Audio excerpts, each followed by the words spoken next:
Thank you. Thank you. Great. Yeah, absolutely. Huh? Let's get some energy flowing through here. I was telling all of them, like, just imagine that we're sitting by a fire, it's your favorite drink of choice, and we're just going to kind of hash out the realities of athletics, retirement, sport, and what it means to engage in sport and society. So, yeah, we're in the trust tree. There'll be some opportunities for questions and discussion as well from you all. So, though we're set up kind of like Jerry Springer here, we'll see if it gets a little Jerry Springerish. I don't know. Who wants to be, who was the bouncer's name? It was Steve? It was Steve, actually. There you go. I guess I'm the bouncer, right? Jerry and Steve. So my name is Steve Graef. A little bit of a background about myself and why I'm moderating this panel is I, too, was a former student athlete here at Ohio State. I was a member of the football team from 2000 to 2004. And for those of you that are in the audience and you're kind of scratching your head and wondering, like, man, I know every member of every roster since, like, the Eddie George days, and Steve Graef isn't ringing a bell. And don't worry that you're experiencing any memory loss. The reason being is that in order for one to technically have played football at Ohio State, one would have had to technically play. And though I was a member of the football team, I'm a bit reluctant to say that I played. However, if you look deep into the video archives, there were 2 plays against Kent State when we were up about 45 points and there was 18 seconds left to go in the game, in which your boy, Uncle Steve, got himself a couple of reps. So, yes, we can. Dreams can come true. As you might imagine, my days as an elite athlete ended upon receiving my diploma in Ohio Stadium, and knowing that I wanted to go on and pursue greater things within the field of psychology. I got my master's and PhD at the University of Akron, where I specialized in counseling psychology, and then further cut my teeth into the special niche known as sport and performance psychology. And I had the great fortune of returning back to Ohio State in December of 2013 to be a sports psychologist for the Ohio State Buckeyes, all the programs, and the various individual athletes as well. So, gives me a little bit of knowledge and expertise to be able to moderate such a fine panel that we have in front of us today about being an athlete, retiring from sport, and some of the different aspects of how do you effectively manage retirement, what gets in the way of managing retirement effectively, and what are some other variables that make that difficult. But before we get into some of that nitty-gritty, I don't know about you guys, but I'm really thrilled to kind of hear a little bit about who these panelists are, what they've kind of been up to, and I suppose we will start there. So, Prim, if you want to get rocking and rolling down there, that'd be awesome. Oh, you put me on the spot here because I think I'm the only person that's not from Ohio or went to Ohio State. Unfortunately, I went to Duke. Don't hate me, but I was a tennis player and went there from 99 to 2003. Picked up a racket at the age of 7 and was born in a small town, Mexico, Missouri, and realized about the age of 10 that tennis was my thing. I did pretty well at it, and it was something that I wanted to pursue. So I went to a tennis academy in Tampa, Florida, called Saddlebrook. My mom actually came with me while my dad stayed in Missouri to support the family. So it was a massive sacrifice, and that was a huge part of my journey just because it, inadvertently put some pressure on me as a child, and it was a huge just part of my identity. So anyways, I went to Duke thereafter, and then after I graduated in 2003, I figured if I couldn't play sports and if I couldn't be an athlete, I was going to be around them, at least cover them. So I got into broadcasting, spent the past 15 years there in broadcasting as a sports anchor and reporter, and spent the last 6 years at ESPN. And then now I'm just kind of making a career transition into what Dr. Graef is doing, something very similar, sports psychology, but also counseling psychology, because I just realized I miss working with athletes, and I'm really concerned about their well-being. So. I'm Joshua Perry. I grew up here locally in Central Ohio, graduated from Olentangy High School, played football here from 2012 to 2015. Started playing football at the age of 9, so it's always been a big part of my life. Something that I enjoyed, obviously, from a young age and thought I was going to do for a really long time. When I graduated in 2015, I ended up being drafted in 2016 by the San Diego Chargers, so I played there for a year. I played in Indianapolis and I played in Seattle before retiring due to some injury concerns. So now I'm back here locally. I sell real estate as my day job with Coldwell Banker. I am on 97.1 The Fan, doing a little bit of radio commentary, and I coach track in the spring, so staying busy nonetheless. But this kind of retirement transition out of sports is a little bit new for me, so I think this is a very important and salient conversation we're having today. And if you're in the need of a new house, my man, Call your boy. That'll help with that retirement a little bit too. Yeah, cool. Thanks, Josh. All right, hi, I'm Monica. I was a synchronized swimmer here at Ohio State from 2014 to 2018, so I'm just new into the retirement life. My mom was a swimmer in college, so she threw me in a pool, I think before I started walking. And so I've been doing that pretty much my entire life. And then around the age of 8 or 9, I saw synchronized swimming at a local pool, and I was like, Mom, I got to try this. And she's like, that's weird, no. And I was like, no, I think I got this. So I tried that when I was 8, and I stuck with it. When I turned 15, I started moving to California to train with national teams. So I was on 4 national teams and got to compete at World Championships in 2017, which was unbelievable. And then I came here to Ohio State. I was originally from Arizona. And then I moved out here. This was my calling to come to Ohio State, and it was an amazing experience. So I retired last year, about a year ago, a couple weeks ago. And now I'm in grad school here, studying sport management. And I know that sports is part of me. It's innate inside of me, and it's something I want to be a part of the rest of my life. And so I'm studying sport management, and I just started a new job in the camps office in Ohio State Athletics. So I get to stay around that sport culture, which I love and is instilled inside of me. So. I'm Greg Oden. I started playing basketball in the 4th grade. 5th grade, I was 5'10". At the end of 6th grade, I was 6'6". So I guess I made the right choice. Came here to Ohio State originally in 06, 07. In 07, I was drafted number 1 in the NBA draft. Played for 6 years, then played 1 year overseas, and then retired and came back to school, and I graduate May 5th, and now I don't know what to do with my life. But thank you all for that. I don't know what to do with my life, and what a very eloquent kind of way of putting the reality that many athletes, we as athletes, find ourselves in. Because frankly, I don't think that we acknowledge the ending, the inevitable ending of our athletic careers. And I'm just curious to hear some thoughts of how did you think about retirement while you were engaged in athletics? Did it come up in your mind? Was it something, no, I'll worry about that when it comes? I'm kind of curious about that. And, you know, Monica, do you have any kind of thoughts on that? Sure. Yeah. I think my end to sport was a little bit different, where I knew it was coming. I knew the date, I knew when it was going to happen, and it was in our minds. We're like, all right, that's the day everything's going to be over. And I think probably my senior year, I was like, man, I can't wait to be done. It's going to be great. I can go out whenever I want and not have to worry about getting up at 5 in the morning to get in the pool. And I thought it was going to be amazing, and I was so excited. And that day came, and it was amazing. We got to celebrate. We ended on a national championship, which was extraordinary. And the summer felt pretty normal because we usually get to go home and train and kind of keep ourselves in shape before season comes back. And then once the fall hit and everyone started coming back and the new members of the team started arriving onto campus, that's when it really hit me. I was like, all right, this is not my life anymore.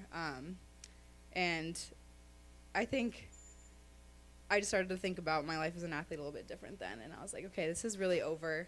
And I didn't know how to process it.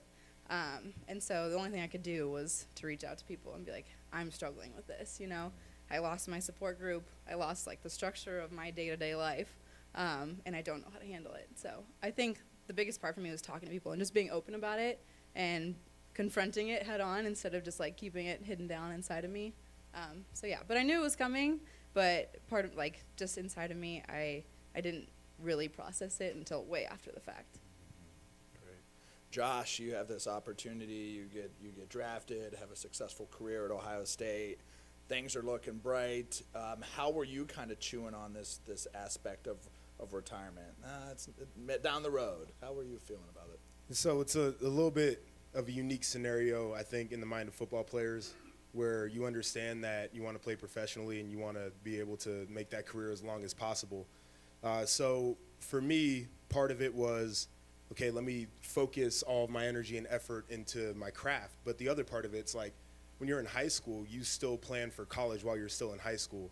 And when you're in college, you still plan for your career while you're in college. So for me, I had to be able to plan for what I wanted to do, but also keeping in mind that I wanted to play football for a while. The tough part for me was how abruptly my career ended, because I was going into my third year in the NFL, and I had sustained my sixth concussion. And I had 6 of them from the time I was a sophomore in high school until my last one playing last summer. So everything kind of sped up. The timeline really sped up for me. But I would say the one good thing was some of the planning that I did, the support system that we had. Coach Meyer did a great job with the football program in terms of preparing guys for when the cheering stops. So we had workshops, we had people come through, speak to the team, we got introduced to different careers. But for me, it was kind of decided. So playing in the NFL was really my second dream. This is kind of wild, but my first dream when I was 9 years old, we moved here to Columbus. My first dream was to become a realtor. And so that's what I'm doing right now, interestingly enough. So I had kind of prepared mentally to do those things, but at the same time, it's not real until it's real. So I got back in August, and I went to start taking my classes to get licensed in September, but part of me was like, all right, let me find some other things to do. So that's how I started picking up the radio gigs. I started doing a little bit of TV stuff as well, just to almost prolong it and hold on to the sports as long as possible. But the other aspect of me says this is something you've wanted to do for a while, number one. Number two, you need to make some real money, so go ahead and dive in and do it. So it was always kind of a weird balance, being able to say that you're an athlete first and foremost and you're chasing that dream, but at the end of the day, like, you know, your knees are only good for so long, so you got to be prepared for the next step. Mm-hmm. So that plan B was very helpful in that, and Monica, that support that was kind of floating around. So kind of taking little notes here of some of these supportive factors that can help when it ultimately comes time to retirement, which we're definitely going to get to. Greg, early draft picked, number 1, killing it at Ohio State, similar as Josh. Retirement, what were your thoughts and feelings about that? Well, since I worked out today on the court, I didn't quite retire. My man. No, it's one of those, for me, it was a little different because I never thought this was going to be over. I thought I was going to keep on playing, and you never really look at the end while you're playing. But, you know, when you see it, it's like, oh, gosh, did I really prepare? And it kind of caught me off guard. You know, I went a whole month really without talking to people, without knowing what I'm doing. To me, it was just a whole month of wake up, what are you going to do today? I don't know. Walk outside, work out. I don't know what I'm going to do tonight. And it's really a whole bunch of loss for me until you really get that support. And for me, it was calling Coach Mata and just realizing that I needed to do something with my life. And that's when he gave a branch. He was like, just come here to the gym, watch practice, be around guys. And that really helped me out to give me some direction, give me some meaning every morning. Great. Again, a huge support that you were able to reach out to. Prim, did retirement sneak up on you, and how are you feeling about the inevitability of that? Yeah, I mean, retirement was pretty clear for me because my junior year I had 3 consecutive surgeries. So I had shoulder and both knees in 3 consecutive months. So it was pretty clear that my career was ending shortly. On paper, I think if anybody looked at me and looked on the surface, they said, oh, you know what, Prim made that transition completely fine. You know, by my junior year, I decided I wanted to be in sports broadcasting. And then 3 months after I graduated, I got a job at a television station. But if you had asked me at 25, you know, how do you feel about retirement? I'd say, you know what, it's fine. I'm done with tennis. At 30, I would have been like, you know what, I'm done. At 38 now, though, I realize now that I was not prepared for the emotional turmoil and journey of coming to the grips of leaving sport. You know, I think that athletes we're very conditioned to just suppress our emotions and be tough and stick it out and go on the quarter field and be a robot. And I think that can become problematic in real life because it's really important to acknowledge those feelings and heal. And that's not something that I didn't do.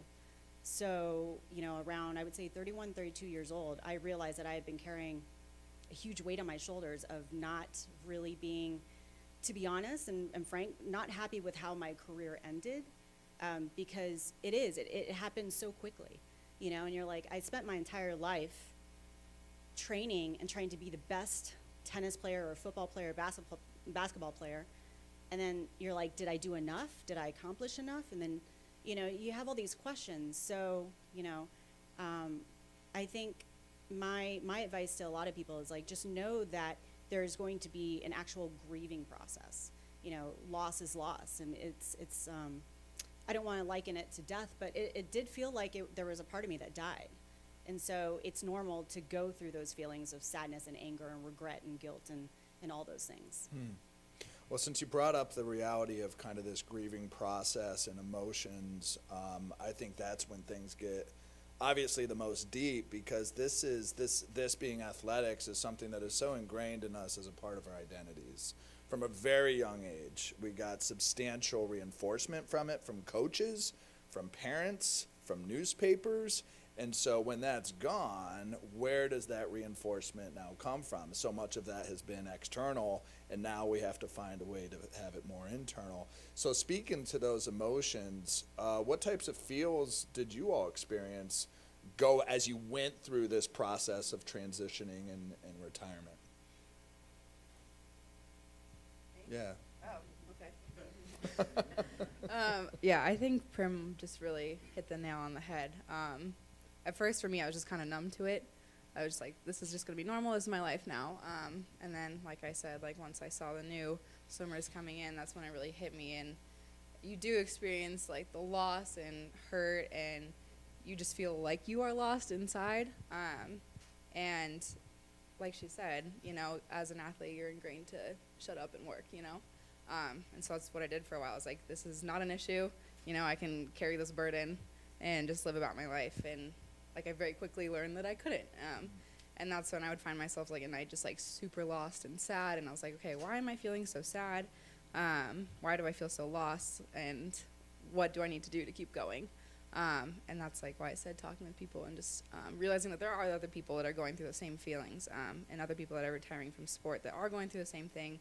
And if you don't talk about it, you don't know that people are also feeling that same way. So I think just being open about it has really helped me to heal. And I don't feel like I have finished my healing process since leaving athletics, but it certainly helps me to be open about it and be like, look, whoever I'm talking to, this is how I'm feeling. I feel a little bit lost in myself, and I feel like I don't have a directional path. And just being able to be open about that, people can give you ideas or help you kind of circumnavigate the situation. Josh? Yeah, it's interesting that shut up and work thing. I think it's really, that's the real part about it. So when I first stopped playing, one of the first things I did was I went out of town. I went to Mexico just to kind of clear my head and think about what the next steps were, et cetera, et cetera. So that was kind of a way for me to disconnect from things for a little bit. But at the end of the day, you gotta answer the question about how you truly feel. And I think the part that makes that most real and the toughest thing about that is when I first stopped playing, the question everybody would ask is, are you still playing? And then you say no, and they ask you why, and then you go through all of that. So every time somebody would ask that question, that would bring up all the emotions inside that I was feeling about retiring from sports. And so that's tough. But the other thing, which is wild, is that emotional relationship that I learned from sports, it leaks into other relationships that you have. So, with your significant other, you feel like you're not as open as other people generally would be because, football players, you're tough guys. You're not supposed to be sad. If you have a bad day at work, it doesn't matter. Just get through it, go back to work. Next day is the next day. Not to harp on all those things. So for me, one of the hardest things in general is being open about emotions and dealing with them, but especially when it comes to talking about something I hold so near and dear, where I've played football more falls in my life than I haven't played football thus far. It's really hard to kind of open up those wounds sometimes and really talk about it, but something that I need to do. Great. Anything else? Yeah. Can I get rated R or what? Yeah, I think so. I mean, Ohio Union is where the party happens. There is a bar in here, so if you get rated R, you get rated R. I think it's 21 and over in here anyway. No, because she had mentioned numb, and I remember throughout the summer, after I got done playing in China, I want to say it was February, by the time I got back, I probably drank every day.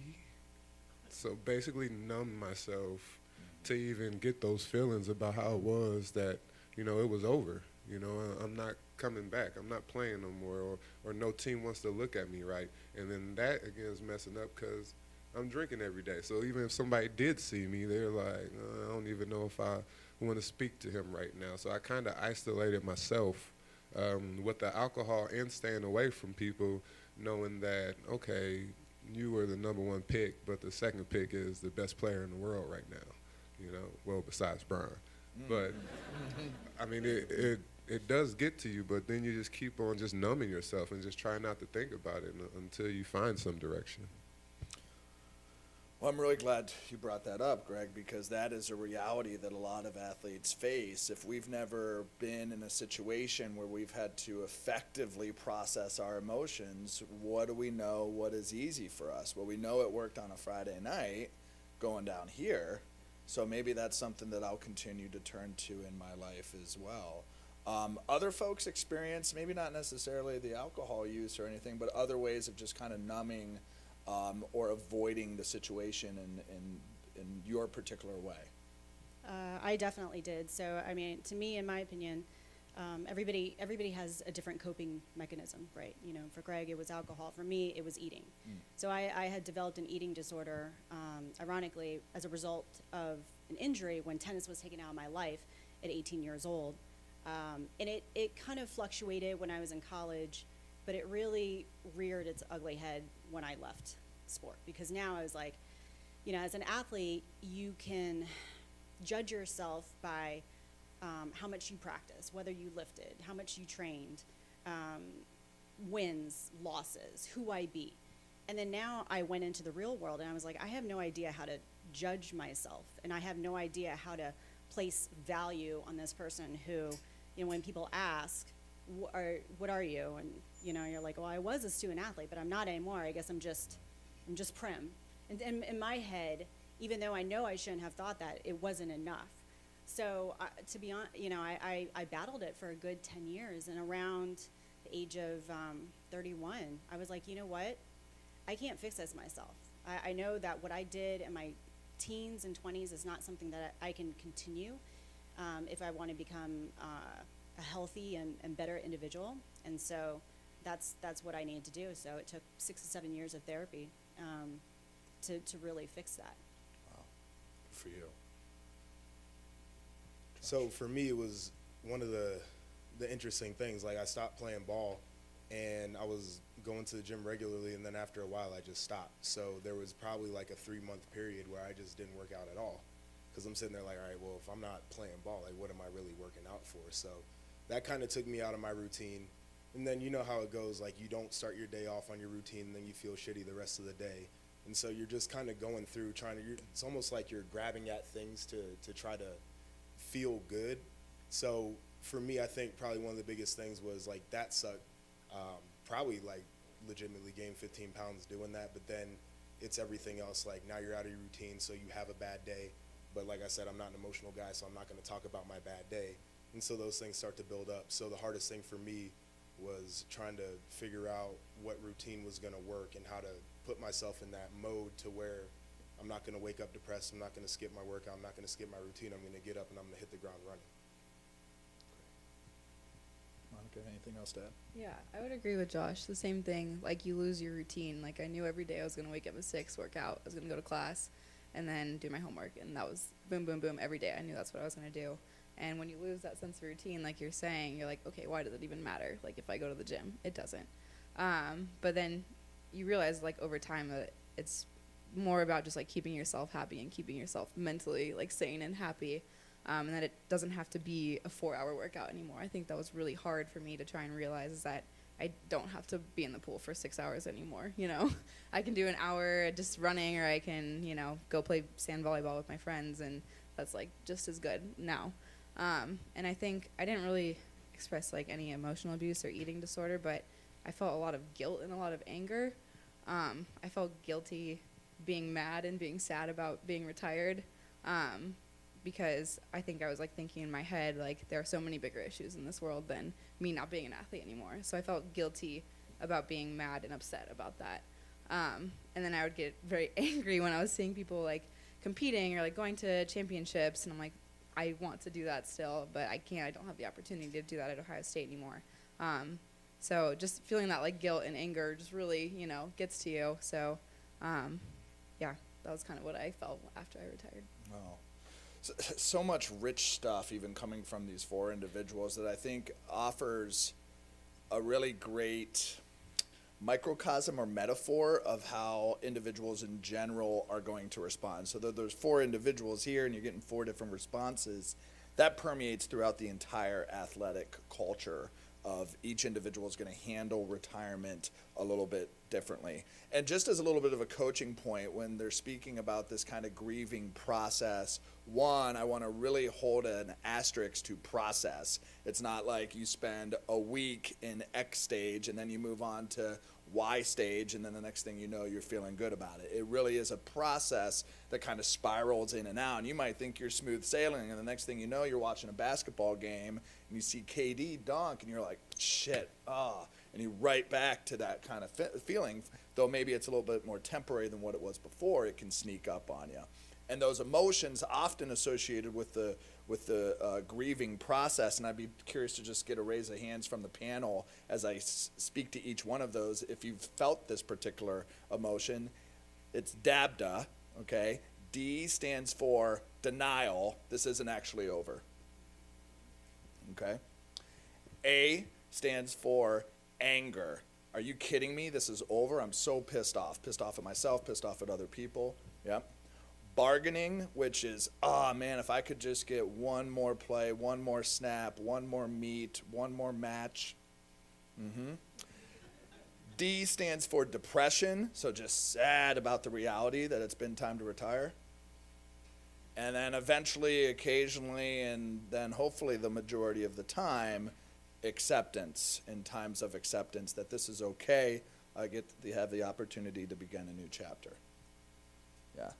So right before your very eyes, you saw this process kind of unfold of these different emotions that can come up. So this change of mindset from when you were an athlete to now what is appropriate for you as an adult, and maybe a less athletic, maybe a more athletic adult. How have you gone about changing that mindset of maybe less is more, or maybe now I don't have to hit the gym as much, or maybe my routine can look a little bit differently and I'm valuing some other things as an adult than maybe what I did as an athlete. This mindset change is just kind of bringing some curiosity within me. So however it hits with you, I'd be curious to hear about your own thoughts about mindset change. For me, I was very, very strict as an athlete, so I followed my routine. I was up at a certain time, I was asleep by a certain time, didn't go out on weekends, didn't drink, etc. And so retirement has brought a little bit of the fun back in terms of my schedule can be variable and I can hang out with friends and I can go have a few drinks and not feel guilty about it. And so I think that's one of the more valuable things now. I'm still about to turn 25 this month, so I'm still a young guy. There's still a lot of fun to be had. So I get to enjoy that a little bit more, whereas, I look back on my college days when I was playing in the league, and at times I feel like I wasted some good moments not spending time with friends and hanging out because I was so, had a one-track mind about achieving my dream of playing in the NFL. So I think that's one of the good things that's happened. Great. For me, I think it's recognizing what I enjoy. Now I have a 2-year-old baby girl, so my time that I really enjoy that was going out partying is spent at home running around the house with her. I think about like the times I used to work out. Mine was always just on the schedule. I would have fun, but everything was on the schedule. As long as I got this done, then I can do this. And now it's taking out the big chunk of the sport. It's hard to fill up that time. My family does a great job of that now, but when I didn't have them, it was a lot of open time, a lot of time to think to myself, think positive and negative, mostly negative. But now with my family, it kind of put some things in perspective and made me realize I need to realize who I am and what I like outside of that sport, because once that's gone, that's most of your life. Monica, you kind of spoke to the mindset shift. Prim? I've gone through different phases. I think after college, I was really sick and tired of tennis. I think primarily because I was really unhappy with how things ended. So I enjoyed the freedom. And then there was a period where I just got into a rut, and I went to the gym and did the elliptical for an hour, and that was my way of getting that athletic energy out. And then today, I think I'm a gym rat, and I will always be a gym rat. So that drive to be in the gym and sweat and push my physical limits will never go away, and that's something that I realize. And I feel like you don't have to shed your athlete identity. It's just going to look differently than what you have always known. So you may not always. I'm not going to go out and play matches. Or be training for 4 or 5 hours, but I can improve my strength. I can improve my flexibility. I can do yoga. I do boxing. I did Muay Thai for a couple years and tried to, get my black belt. You just have to get creative and find different goals. And I think that's really worked for me. But it's also, I think what's helped is my husband, who was a trainer, a lot of my friends who are in sports and they do CrossFit and everything, and just seeking their help and trying to figure out ways to shift your focus, especially for me with my eating disorder and my history, shift my focus away from anything that could get me back in trouble. Say like, okay, let's prove your strength or whatever. So I think one of the toughest things of when you're going through something or feeling some type of way is taking the steps to do something about it. And I'm sure that there's individuals in this audience who have found themselves in situations that are tough, or maybe you're in a situation that's tough right now, whether an athlete or non-athlete, career-wise or not, and how to make those steps and what do those steps look like to get yourself on the other end of that struggle. And what's been apparent hearing you all talk is there was moments. There was a month of drinking every single day. There was an eating disorder that was developed. There was getting off of your routine and no longer exercising. And then eventually something happened, or some things happened, to start righting that ship a little bit. And I'm curious, because maybe there may be some takeaways for the audience here. For you as individuals, what helped set those dominoes in motion, and what were those key influences that started getting that train going down the right track? Well, for me, it was just going back to the gym, getting back around basketball, seeing the kids come in and realizing this is a game that I love.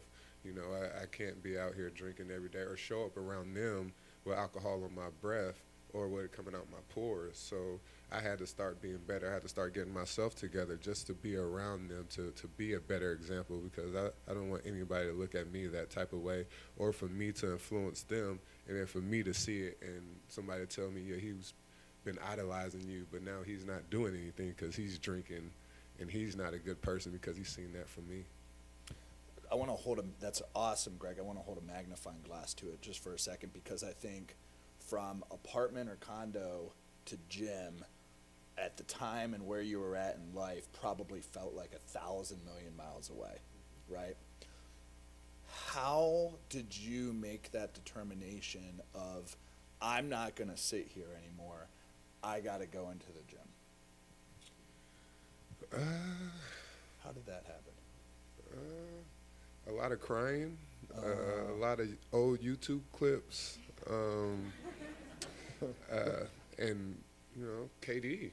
I'm watching KD just ball out, and it's like, dude, I still feel like I can do something, and I didn't know I was gonna do it myself. I didn't know I was gonna I know I couldn't keep playing, but I knew I could use what basketball has gotten me to pass it on, just to be around it. So started seeing that in just the time going by, and also I had to stopped drinking. I didn't have a eating disorder, but I became bulimic. I don't know if it was because I was drinking all the time, but I knew whenever I ate something, I knew how to throw it right back up. So it was a lot of negative going on with my health, with my mental.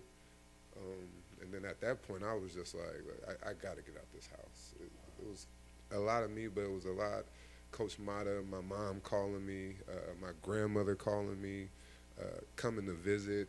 I had friends that would make sure I just couldn't stay inside the house. And I was thankful for them all the time because they got me to that place. Awesome. So that mix of kind of these motivational clips that you started seeing and taking in, and then that support system that just wouldn't let you down. They just kept poking at you. Well, I was down. They pulled me up. Yeah. So. Oh, nice. Monica? I think a really pivotal moment for me, kind of in my grieving process. I don't even know if she knows this. Dr. Bandy. She's one of my professors in undergrad. And yes, give her a round of applause because she's amazing.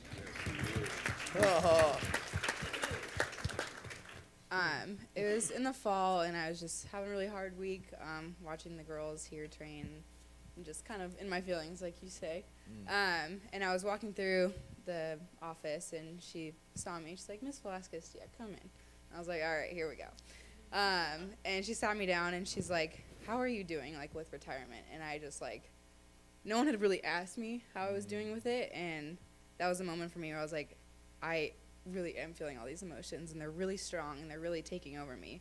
And that was the first time I realized, like, I have to do something about this. I have to talk about it, and I have to find ways to make myself happy and enjoy sport and enjoy my life after retirement. So thank you, because it really helped me move on in my grieving process. Wow.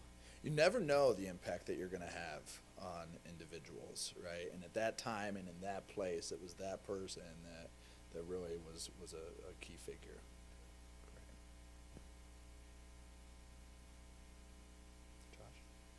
Well, so one day I was getting ready for an appointment, so I was getting dressed. I put my dress pants on. They were a little snug. And so I went and I looked in the mirror, and I'm just looking at myself like, damn, I'm a little bit doughy right now. And like it's kind of bad to say, but like I'm vain. Like I like to look good, and I was just like, okay, this is at some point it's gonna get out of hand. And when football players retire, there's like this joke, like the big guys get little and the little guys get big, and I was like on the cusp of a little guy. I'm like, I'm not gonna become one of the big guys. So it just like it became a point where I had to tell myself enough is enough. Like you can sit there and feel sorry about yourself and get out of your routine, but you're gonna feel like a sack of crap, and then you're gonna look like one too. Or you could just get your mind right and get back into it. So that kind of was it for me. Like I'm not gonna go around feeling dumpy and looking dumpy at the same time. It's just not gonna happen for me like that.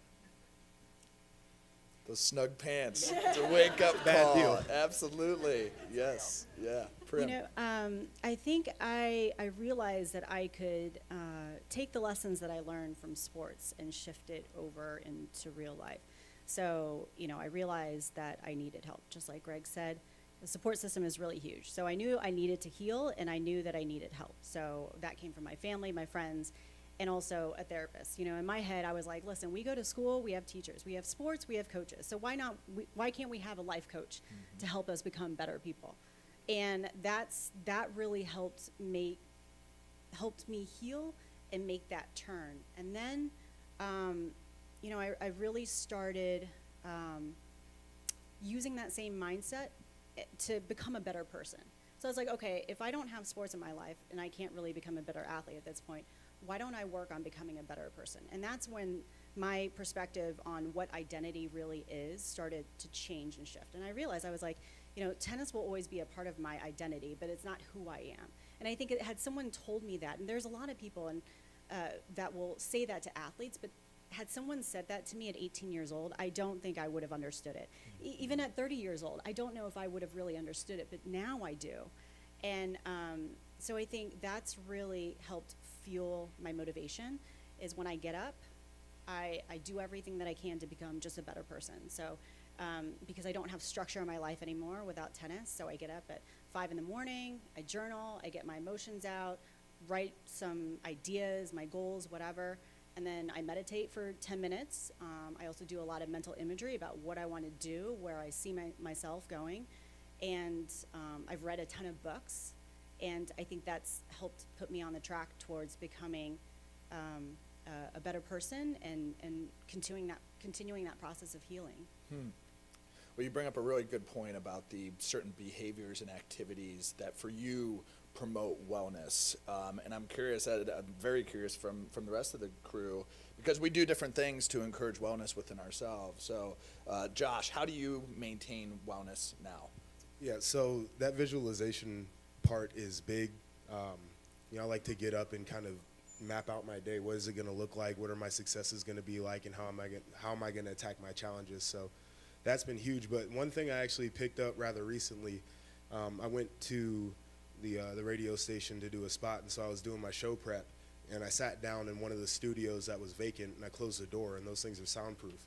And it was like almost so quiet that I could hear my heart beating in there, but it was really good because I have so much in my life going on, so much to stimulate me, that I probably needed that time to just be kind of by myself, where it's quiet, where I can just be with my thoughts.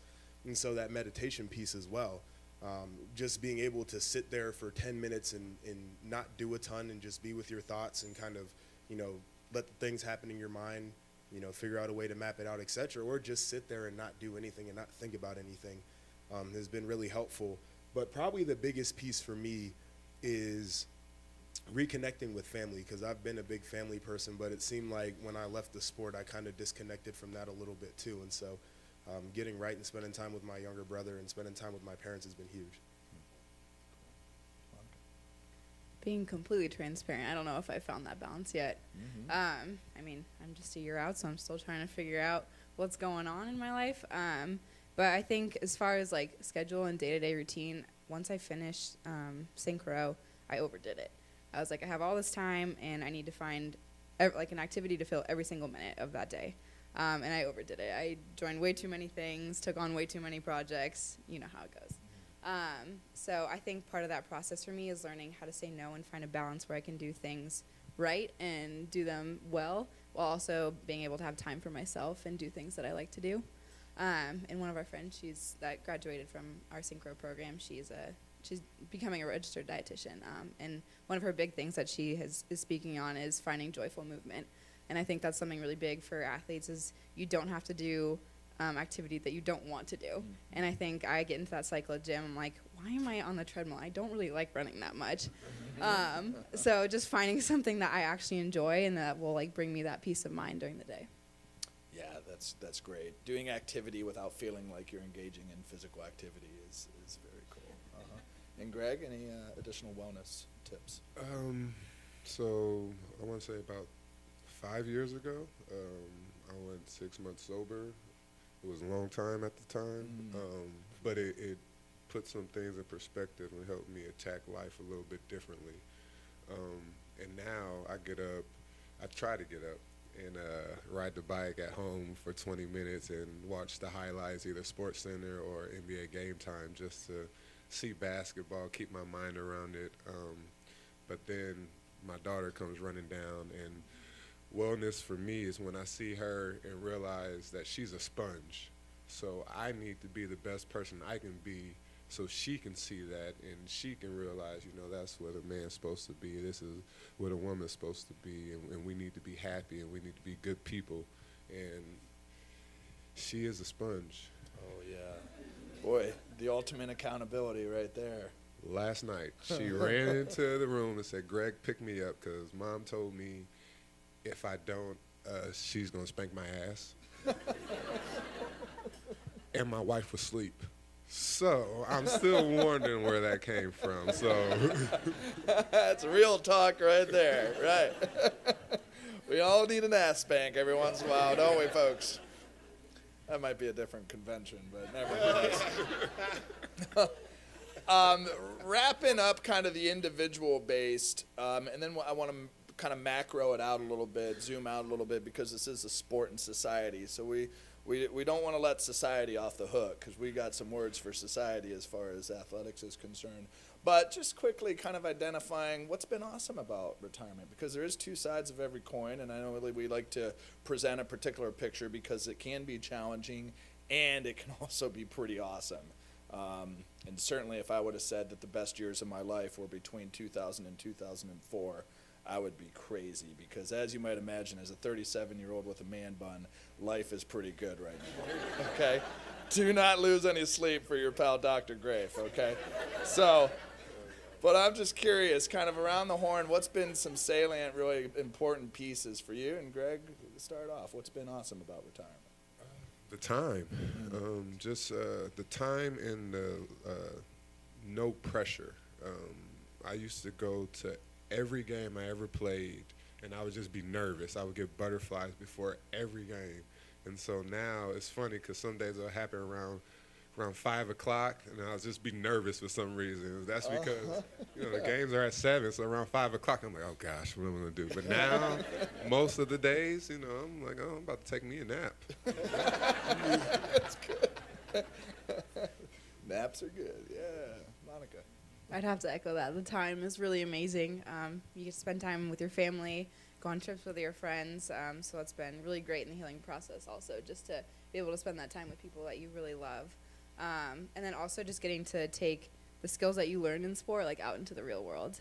So it's been something that I've been very appreciative, is that I have all these great skills that I've picked up from my teammates, from my coaches, from my sport, and I'm able to share that with people that I work with now or kids that I work with. So I think that's pretty special. I would say a similar thing. What's been really fun is my new career. I can be competitive. Trying to find the listing, trying to find your buyer client the best home, etc. has been fun for me, because now I get to be competitive in a different way. It's just really, I think it's just like Greg said. You just feel more relaxed. You feel like you can do fun things. You feel like you can spend time now. If you go off schedule, you go off schedule. Like, it ain't that big a deal. So that's been really cool for me. And then probably the final thing, which I've really enjoyed, when I was playing, I started a charity.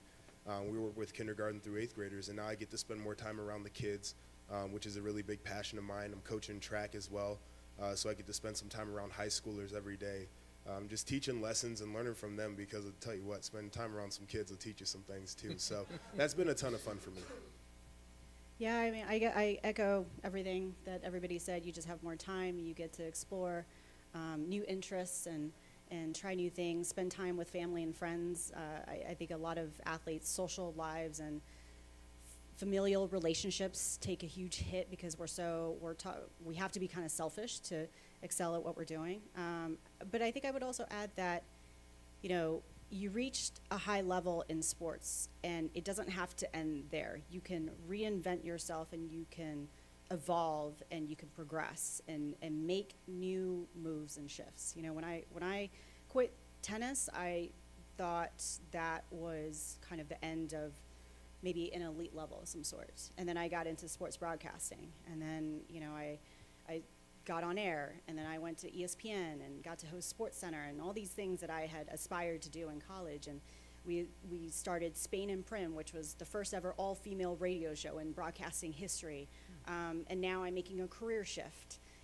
And there are just these new goals and new things that you can do with your life. And in the smaller picture, it might seem like, well, what else is here? What else is after this? But your biggest gift or achievement or greatest realization may be yet ahead, whether it's 5, 10, 20, 40 years down the road. So I would just encourage people that don't be afraid to just turn the page and start a new chapter. Seems as though that the way out of such an obsessive kind of arena is through diversification and exploring new things. So it's kind of ironic that such sole focus and laser focus, how you get away from that is through that diversification, which it sounds like you all are doing. So shifting gears a little bit, let's zoom out a bit. And obviously this is titled Sport and Society. And so culture is something that's kind of bubbling up in me. And I want to leave that vague enough to allow the panelists to kind of speak to how culture, and the way that you want to choose to talk about culture, impacts your integration in sport and your retirement as you see fit. So I'm just going to kind of leave culture open-ended a bit, and whoever wants to get started with that bomb of a question, feel free to do so. I guess I would look at it in society as being an ex-number 1 pick and playing in the NBA. I felt I came here that I need a big house, I needed a nice car, and when those checks aren't coming in no more, that mortgage is still coming, that car note's still coming. So just realizing, you need what you need. You don't need the excess. And speaking on the culture, right now the culture looks like it's so much excess, my bad. And yeah, that's tough, because when you do have that free time and you do have some money in the bank, you don't even think about that money's running out. And when you get a certain amount of money, you're not even seeing it. As an athlete, I just get some financial people and I trust them, and I'm thinking my bank account's good. But now I'm not playing no more and spending the same like I used to, and I got the time to look at these accounts now. Yeah, no, it's not good. So that culture of like materialism and excess and capitalism and then more is better, that gets ingrained in the athlete mindset, and you kind of you pursue that and take advantage of that when that opportunity is there, and then when it's not, it changes. It's taking advantage of you. It's taking advantage of you. Well said. And I'll speak to that just from like a football standpoint, because it happens, I feel like, in money sports where people are making money, but the pitfall in football is all the guys are always looking for attention because nobody sees your face. You see a guy in a cage, basically. You got a helmet on, and so it's like the locker room's a pissing contest. And when I got to San Diego my rookie year, I watched 5 vets sitting there, and they're playing poker for like $5,000 a hand. And like, yeah, so it's not just the cars and it's not just the homes, it's watching that. And then as a young player, you're like, well, you know what, these guys aren't going to keep me out of the game. Now, I never jumped in, but I watched a lot of rookies do it. And you're on a minimum contract in terms of your salary, your signing bonus is what it is, but that's how people get into that kind of trouble. So as you transition out of sport, for somebody like me, my relationship with money had to change to where, you're not getting the same thing. There was a while there because, you only get paid during the season. So I went January, I got a check in March, and then when I went to OTAs, we were getting a little bit of money, but then I retired. So basically that whole year, I hadn't seen like a real check. And so my retirement was like, okay, time to change your relationship with money. But there was the whole basically 8 months before that where I was spending like I was going to be playing the next year. And so like that's where, if I could go back in time, I would tell myself to prepare financially just a little bit tighter. And it wasn't anything out of control, but it's something where it's like, it's a little bit regrettable that you lost 8 months of only spending money and not making any. So that was kind of a tough thing where not only do your personal relationships change in the way you think about yourself, but like also the way you think about money and how you spend it has to change too. I think there's too much of an emphasis on culture. There's a culture of winning at all costs. I think that a while ago, maybe let's say 20, 30, 40 years ago, sports was less commercialized, internationalized, and people did it for fun. It was more for fun. I think now there's just so much money involved, and when there's money involved, then you involve power, politics, and I think the thing that really bugs me is seeing it at the youth level and seeing how the dynamics of sport changes because these coaches are so focused on winning. So I'll take it out of my sport and talk about basketball. And I have a lot of friends or colleagues who are coaches. Maybe they played in the NBA or didn't, but they're seeing it at the AAU level where a lot of these, and Greg, I shouldn't talk about basketball because you could probably talk more about this. Because but from what I hear is, from some of the parents, is that these players aren't being exposed to other positions, and the AAU coaches might be more focused on winning. So everybody is positioned at the 1, 2, 3 spot, and they learn less about the fundamentals of basketball. And as they go on into college, and then they're not learning the fundamentals of the sport, but also there's not that emphasis on, what sport can be, which is a vehicle to teach them about morale and character and life lessons. And I just think that's the one thing that I've really noticed over the past decade. Culture of win at all costs, and this culture of we got to start it early. We have this obsession with sport, and it's almost bigger than what it ever used to be in 20, 30 years ago. And so that's trickling down even to the youth level of we got to win, we got to show, we got to have the fancy uniforms. Yep. Mm-hmm. Monica, any thoughts?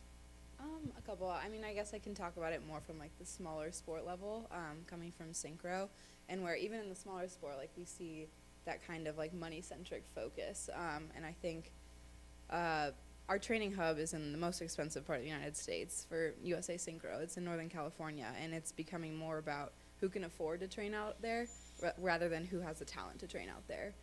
So if your parents have the money to pay for you to live out there and pay for you to train out there and pay for the expensive coaching, then you're going to be good.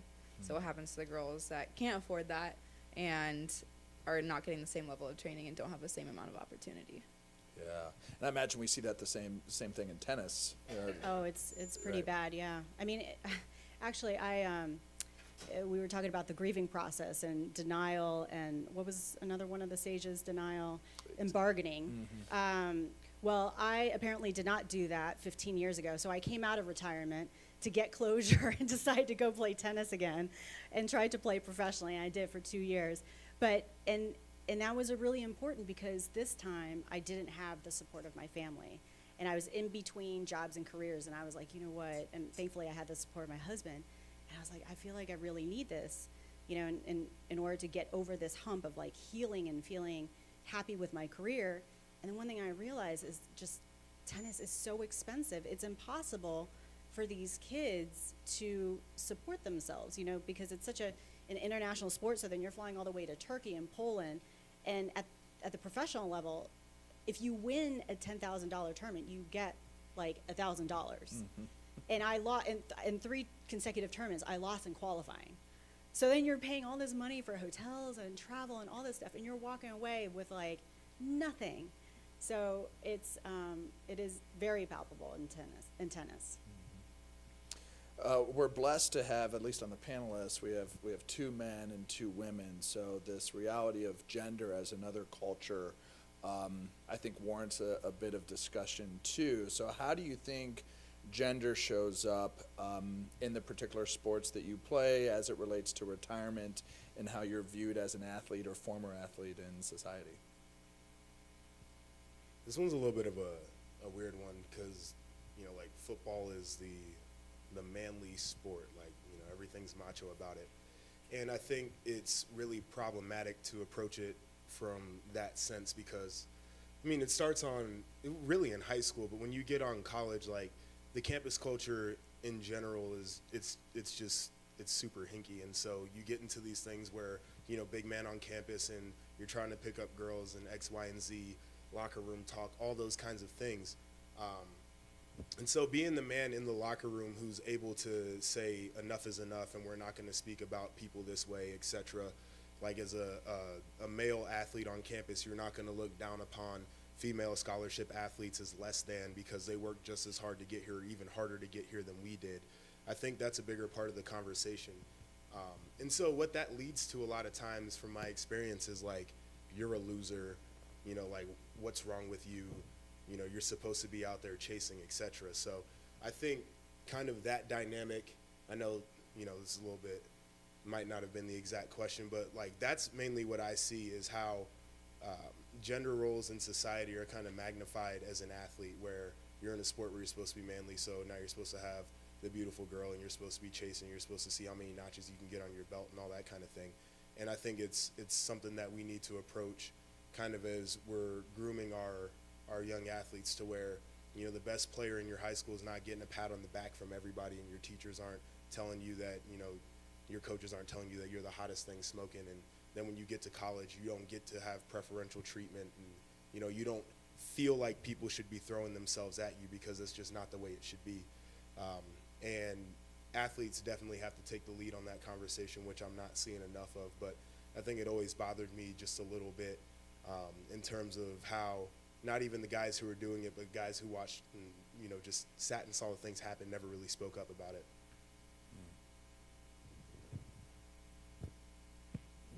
All right. Mine's like a little bit different, but I kind of want to go off of what Josh was talking about, and that kind of being a student athlete at Ohio State in a big revenue producing sport, you don't talk poorly about women's sports that don't produce revenue. And coming from one of those sports that didn't produce any revenue, I mean, I would like to say that Ohio State has like a really amazing culture, and I never felt like there was that kind of animosity between sports that are producing revenue and sports like mine that were being supported on the revenue that Josh's team made. So I think that was Ohio State's a very special atmosphere where we don't have that kind of power struggle. But I don't think that can be said for the rest of our country and the rest of the world, where he was talking about how you don't speak to women's teams like they're lesser, where I think a lot of that also comes from ourselves. And I know it's not a healthy way to think about it, but I mean, it definitely crossed our minds like, you know, like, oh, we aren't producing revenue, and so we aren't as deserving of the treatment and the preferential treatment that bigger teams are producing. So I think in order to see like that kind of change in our country, it has to start with us, like realizing that you are just as deserving of praise and recognition because you are putting in the same amount of work, if not more in some cases. But I mean, it's a little bit different than a male atmosphere, but I think that's definitely a prominent thing in women's athletic culture. Well, it's an interesting point. I mean, even in my introduction, I said in order for one to have played football, you have to technically have played. So as a walk-on, there's very much even that kind of difference of how I perceive myself and how the walk-ons perceive themselves as compared to the scholarships. And so you could see that between sports as well, and you could certainly see that within sport between starter and not starter, and how do we talk to ourselves and how do we introduce ourselves as, oh, hi, I'm Monica, the synchro, or, oh, hi, I'm Monica, I happen to do the synchro thing that is also on campus. So there's a big difference in kind of how we communicate that to other people and how other people would expect us to communicate that.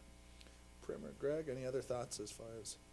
Yeah, I guess when we're talking about gender, I think it's awesome to see.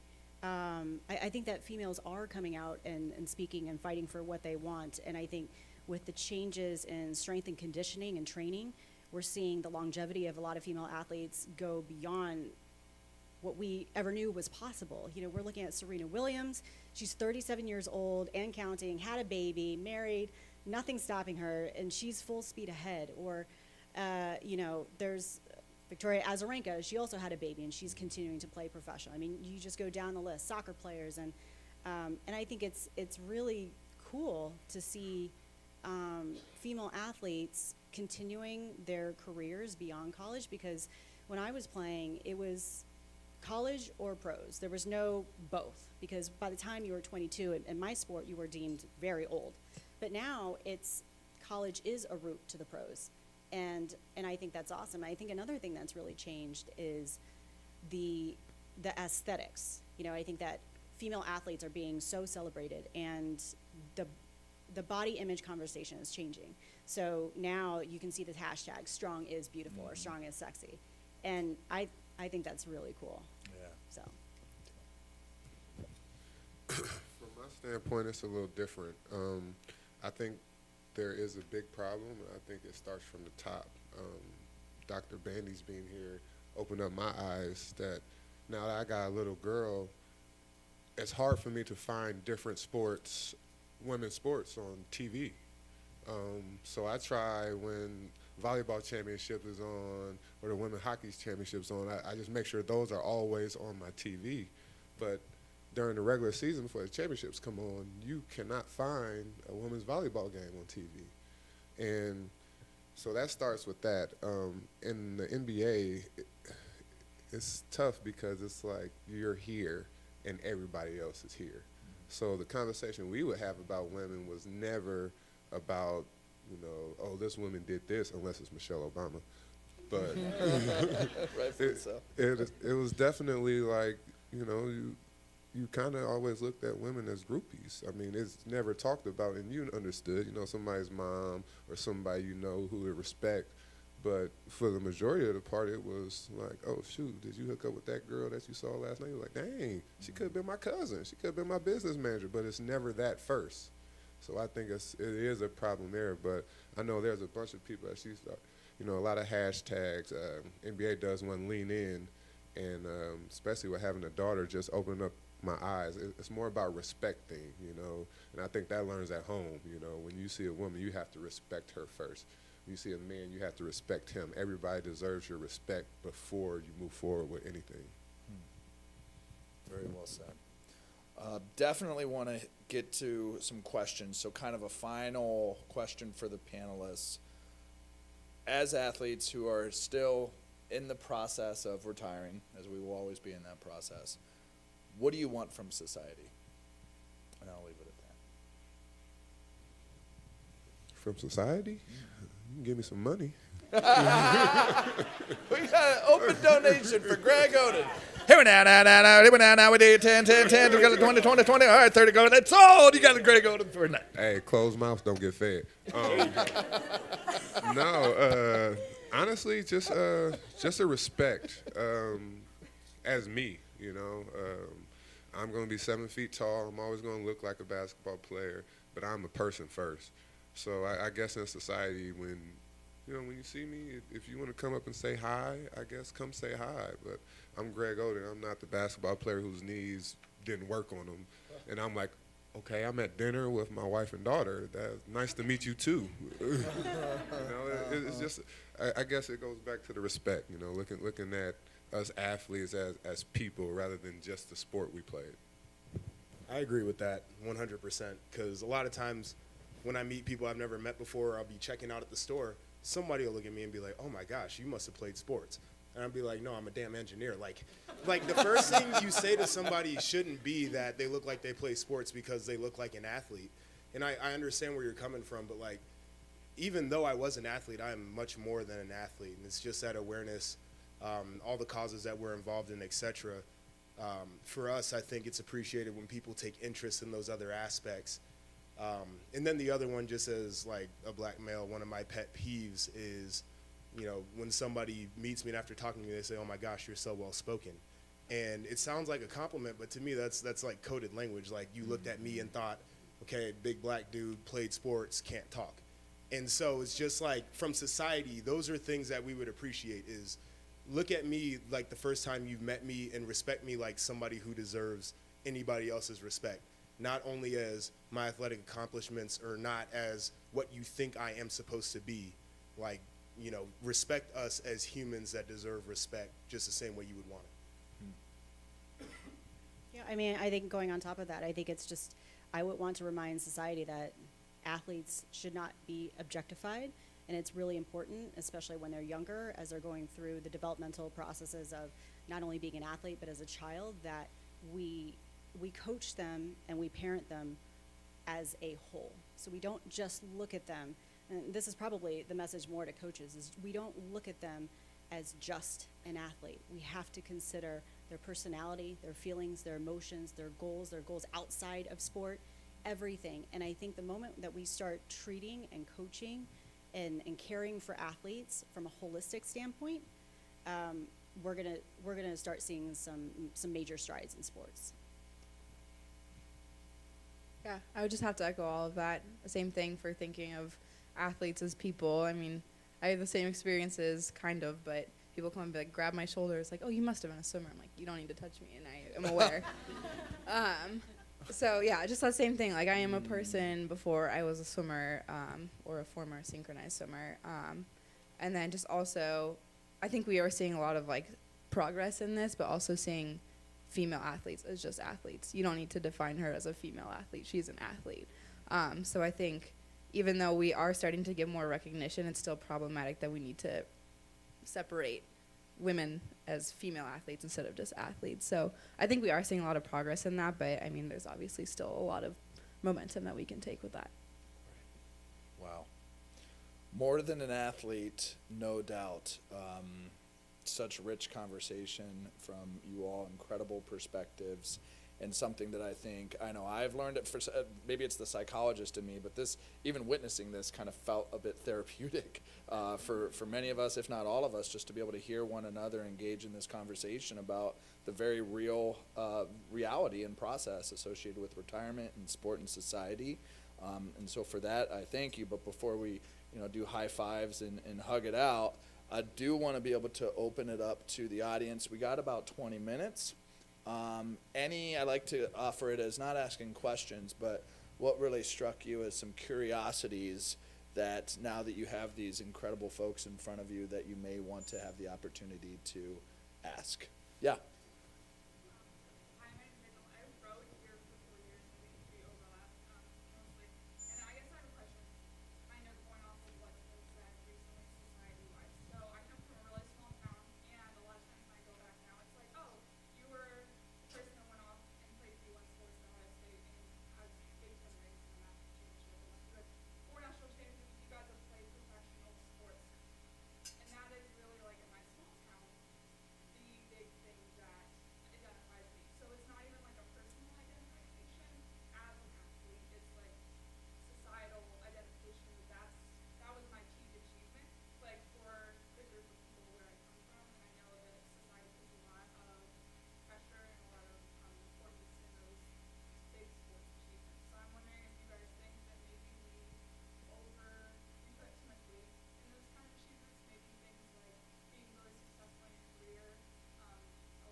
Both.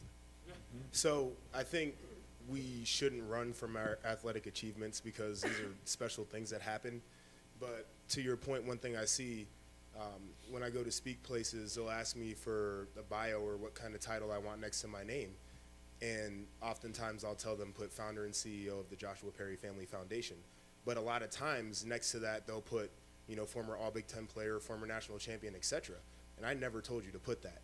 And I appreciate that accolade, but that's not what I identify as. So I think it's special just because of how much pride people have in the university and those achievements. But at the same time, I think for us, we've heard it enough to want people to be like, okay, yes, we did all those things, but we are individual people that do other things, and we have other accomplishments that we're proud of as well. I think one thing to consider, I agree with you. I agree with Josh that it's both and it's twofold.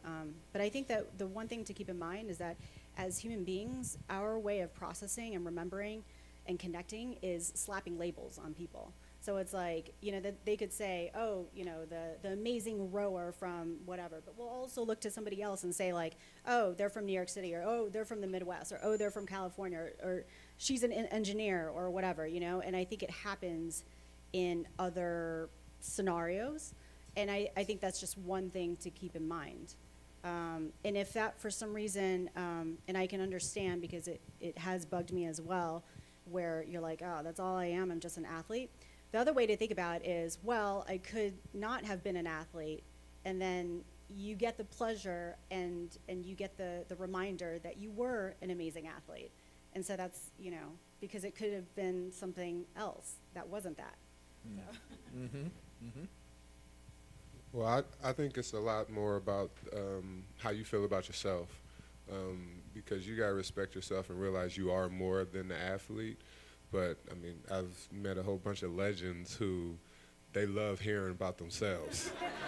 And, they want you to go down their list. And so it's I think you just got to feel it okay, yes, I did do those things, but I'm also more than that. And when you can accept that and when you can see it, that stuff wouldn't bother you as much. I would just echo Greg and everything that's been said. I think it's both, and I think you're recognizing someone for something extraordinary they did athletically, but I think we do a really poor job of listening to people, and like Josh said, he wanted to be recognized for his amazing foundation. He did not want to have the athletic label put on that specific, I don't know if it was a speech you were at or something, but we need to listen to people. If they want to be recognized, if they want to have those kind of accolades spoken about, then do it, and if they don't, then don't. Mm-hmm. This has been a great discussion, so I'm not trying to minimize what has been said at all. But the Olympics went from being like an amateur thing to being professional. And there's so much a contribution from athletes to the university, and especially like football here, it raises a lot of revenue. And the athletes don't see any of that as students. Is there any feeling here, or is this too far aside, that should athletes in college actually get paid for being athletes in college, even beyond their scholarship? Well, Greg said he asked if we could go R. So, I mean, we're on the trust tree, and you're all going to sign little, like, non-disclosures before you leave here anyway. But, yeah, what's your take on that? It certainly has value as far as we think of sport and society, retirement, and what's going to be left on the table if we do. Athletes get paid. What are your thoughts? I think, yes, they should get paid. I think a stipend for every athlete on scholarship, but then I also allow the athletes to use their own likeness. So, okay, the thing is, okay, if the lower sport, I guess, to a university, and then the number one football player is getting the same stipend, how can you differentiate that? Let him be able to sell himself, make money on himself. I mean, I know it's going to take a little bit from the university, but is it really? So that's my thought process. It just hit me last week, too. So. This is fresh from the mind of Greg I was Oden. asked that question recently. I like it. Fresh from the mind. I agree with Greg. I think there's so much gray area to it, and if you are to try and regulate it, it's going to be very hard. But I think if you are to keep the scholarship and stipend the same across all athletes that are on scholarship, I think that's great because you can maintain that equity, especially among all the athletes are putting in the same amount of work, and the same amount of recognition should be given to all of them. And then, I mean, obviously Josh is going to be much more recognizable than me. So if he is making money off of his name and his image and his likeness, I mean, I can't do anything about that, and I feel like it's his right to, you know, profit off of what he does and how much work he puts into that. Yeah, I'm in the same thought process, especially at a university like Ohio State where there's a lot of money flowing around. You look at a Nike contract, I think like $250 million or something crazy like that. You know, there's money to do it. I have a friend who she played field hockey at Harvard, and as a summer internship came up with an investment vehicle that would be useful to student athletes, so they'd be able to put the money away for them. It would accrue interest, and then when they were ready, whether it was a down payment for a home, they were paying for grad school or whatever expense they had, they could withdraw the money. And I think that's a fantastic solution because a lot of people will tell you that 18 to 22-year-olds are very irresponsible with money and they probably don't need it, especially as, like, you know, we complain on scholarship, but at the end of the day, we were pretty well taken care of. So I wouldn't have had very much use for, you know, windfall of money at the time, but right now I would definitely appreciate it. So I think things like that are important. The other thing to look at, too, at Ohio State is I feel like people don't like to say it, but everybody here benefits from great sports programs. When you look at just attracting students in the first place, like a lot of people come here because they want to be a part of Big Ten championship runs, et cetera. You look at the licensing deal that the university has, where 85% of licensing goes back to the university, only 15% goes back to the athletic department, but a lot of that comes from Nike apparel, et cetera. Like, there are a lot of benefits, and so to be able to maybe see some of that shift toward student athletes, I think we would all like that. Yeah, I pretty much, I think we're all on the same page. Just coming from the media space, it's a conversation and discussion that we have it feels like every single day, you know, and it's going to be a long battle between the NCAA and the athletes. But yeah, I think there should be some sort of compromise. You know, I think that on one hand, looking back at my athletic experience, getting sponsored, free gear, free tuition. At the time, it's $40,000. Now it's up to $70,000 a year. It's crazy. Dorm, food, and then even some additional stuff for books and rent. I actually came out a little bit with a profit, but I think that there should be the opportunity for some of the bigger name sports and athletes, football, basketball, to get a piece of the pie from their likeness. Thanks. Good question. Yeah. I'm actually enough, Joe. I'm not as great of the athlete as her, but I actually have a question. It's kind of for all of you guys, but going back to Josh's point, I like the comment that you made about everyone thinking about you like initially like being well spoken and that sort of thing. I know all of you guys are other people on the panel. I think that's very cool.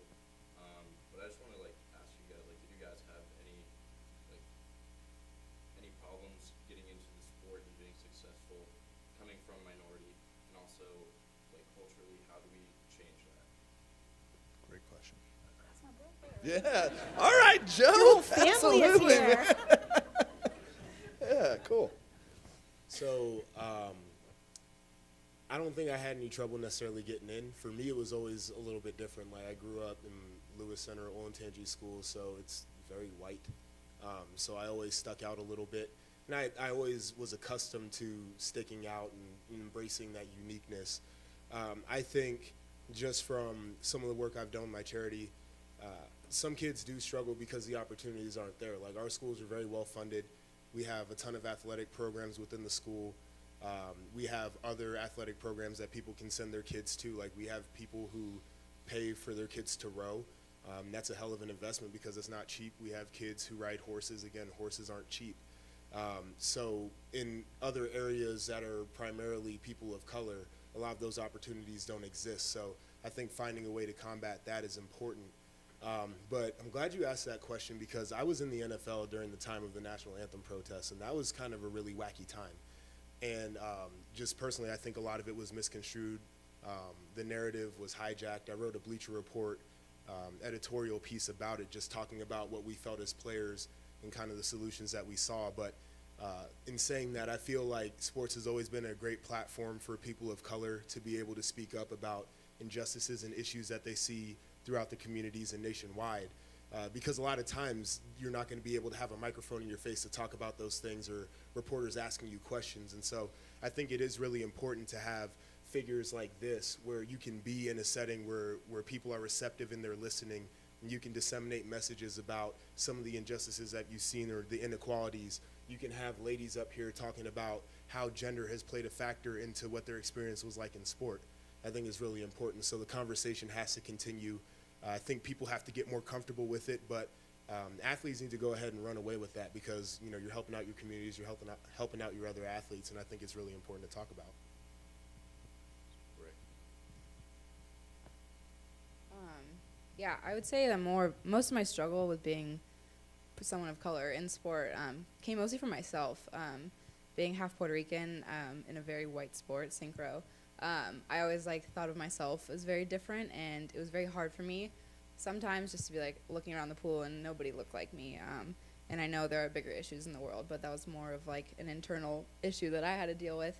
But I think it made me a stronger person and made me really just love my heritage and be able to represent Puerto Ricans, and there aren't very many in synchro, so I think that's pretty neat, and just be able to represent my culture. But I think the biggest issue that I face being a marginalized group in sport is just being a woman in sport. And just even if it's just jokes or snide remarks from people that weren't as respectful, just being women aren't athletes. Even if it's a joke, it still hits home, and it's not something to make light of or joke around about, as we put in just as much work as other people. And then when we were at World Championships in 2017, we were in Hungary, and a reporter, the main story of that day was synchro, and it was just a picture of girls' butts on the front page of the, I don't know, whatever they wrote up that day of the World Championships, and they said it's easy to find beauty in this sport. And how does that reflect on women that are there working their asses off to win a national championship, And that was the first time I've been so proud of synchro, where we come from just a very respectful and refined group of people, and we don't lash out on that kinds of thing. And we saw just a lot of women in sport just posting it on Facebook, posting it on Instagram, saying this is not right, even if it's not a very recognizable sport. You're still putting this out into the world, and people are still seeing that. So I thought that was very awesome to see my sport kind of step up and say this isn't right, and that's not how you report on us. I think everybody has a different experience because every sport has its own culture. Tennis is a very internationalized sport, so I was lucky that I was surrounded by all sorts of different genders, ethnicities, cultures, colors. I was born in Missouri, so I was probably one of like 3 Asians in the state of Missouri, and the other 3 were my family. But then I was lucky where, so I did struggle with that a little bit, but then when I was 12 and I moved to Florida, I mean, people at my school, we had people from like New Zealand, Australia, Japan, Tokyo, Guam, South America, I mean, the Caribbean. So I got really lucky in that. I guess I have a question for you, and the fact that you raised that issue, do you feel that you are being challenged in integrating your sport because of your ethnicity or culture? If so, I guess that's disconcerting to me. I'm actually not an athlete here at LSU. I'm just a freshman. Just regular student. But I wouldn't say necessarily like in high school, like sports with me, that was like a concern. But I would say kind of like the opposite actually, because I'm getting into like competitive bodybuilding and that sort of thing. And I think like kind of on like the contrary, like kind of like people are like aspiring to like go after like being like the darkest person that they can be, and like I don't know, like kind of like contrary, like kind of flipping sides and wanting to like go after and aspire to that sort of thing. Yeah, I mean, I think the beauty about sports is that they're, for the most part, it blurs the lines in terms of ethnicity, culture, color. Like you can find commonalities with each other. At least it was in my sport. It didn't matter where you came from. It was a very, there was a lot of harmony, you know. But I will say that for anybody that faces those challenges in sport, that's just a little piece of the pie that you're going to face in the real world, because it gets a lot worse. Because when I transitioned and I got into the real world and I was trying to get into sports broadcasting, and then it's one of the most superficial businesses that you'll ever encounter. And at the time, you know, this was 15 years ago, and a lot of people were like, well, so you're a female, you might pose some challenges, you don't really know enough about sports. Prim Siripipat, that's not an American name, you're gonna have to change your name because it's not memorable, it's not Americanized enough, you have long hair. At the time, everybody had short hair, so they're like, you're gonna have to cut your hair, it's too long and sexy and messy and all this stuff. And I'm like, so you're basically telling me not to be myself. That's awesome, you know? So I guess that's why I posed that question to you, because if you felt those challenges, then I would be concerned, because in the real world, the lines are still very defined, and there is a lot of segregation in politics. From basketball, where it's mostly African American dominated, you see the athletes and you're like, this is not a problem. But once you get to that higher level and you get into those rooms that we all know about, you're the athlete in there, and everybody who has the power is not of your color.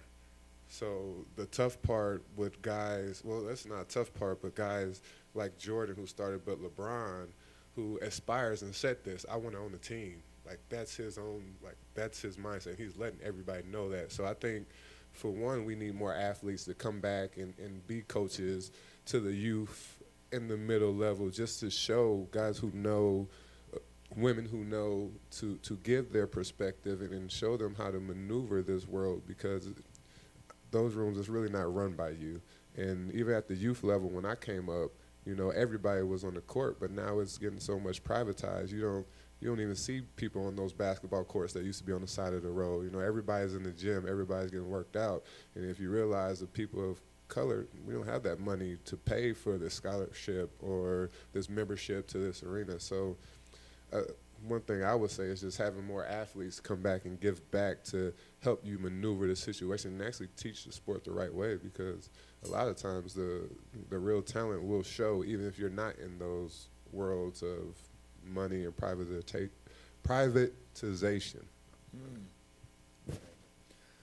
Well, I know that we had a question over here, and this may take us a little bit past 4, and I was a little bit nervous when Nicole said, you have an hour and a half to moderate a panel. I'm like, an hour and a half? It's like 4 episodes of Seinfeld. That's going to be that's tall order. And now I wish we had an hour and a half more, you know, frankly. We really filled the time. But I can't plead ignorant. I want to be able to sleep tonight if I pretended that I didn't see my man's hand over here. So we'll have my man over here be the final question of the day, and then we'll wrap up.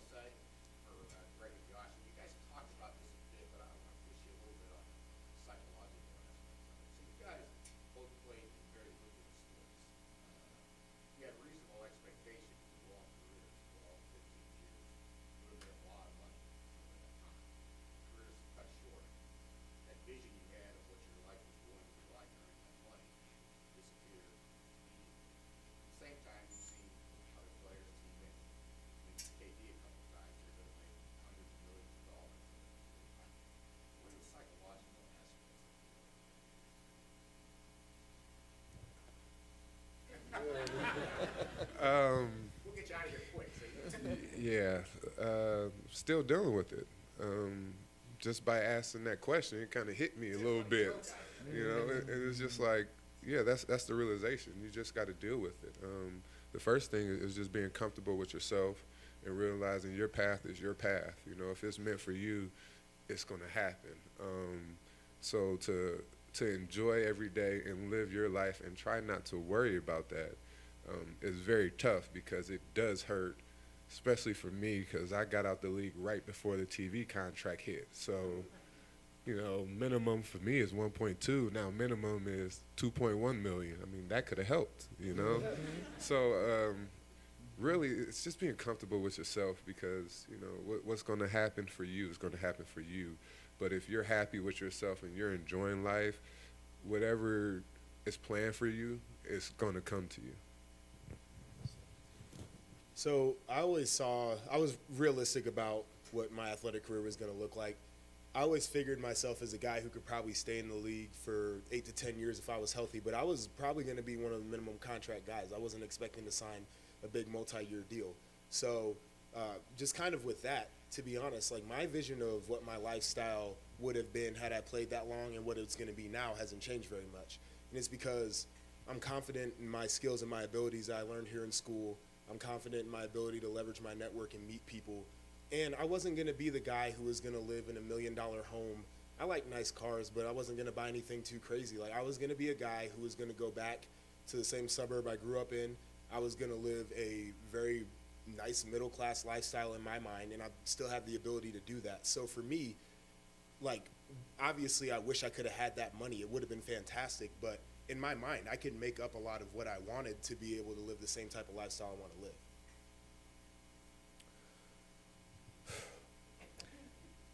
Panels are only as good as your panelists.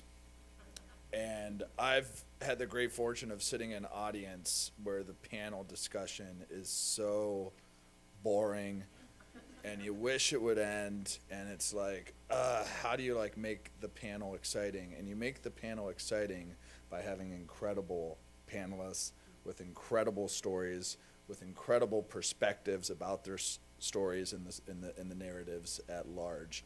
So with that, I want to give a very huge round of applause.